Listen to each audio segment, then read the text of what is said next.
Hi friends, good morning. అందరికీ YouTube family members అందరికీ good morning. Welcome to విజేత Mahesh vlogs. అందరికీ టీ టిఫిన్స్ అయినాయా? నాదైతే ఇప్పుడే పాలైతే వేడి చేసేసుకున్నా. ఇక పాలు పోసేసుకున్నా. టిఫిన్ చేయలేదు ఈరోజు ఫ్రైడే కదా. నా పనులు అయ్యేసరికి అయితే లేట్ అవుతుంది. పూజ అయితే ఇప్పుడే కంప్లీట్ అయిపోయింది.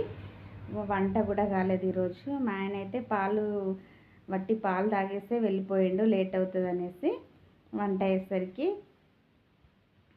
ఈరోజు నిన్న కాలేజీకి వెళ్ళిన కదా, అసైన్మెంట్స్ తెచ్చుకున్నా. ఈరోజు అయితే అసైన్మెంట్స్ రాయడం అయితే స్టార్ట్ చేయాలి. ఈరోజు నుండి స్టార్ట్ చేస్తా రాయడం. నా ఛానల్ని ఎవరైనా కొత్తగా చూస్తున్న వాళ్ళైతే సబ్స్క్రైబ్ చేయండి ప్లీజ్, లైక్ చేయండి. బాయ్.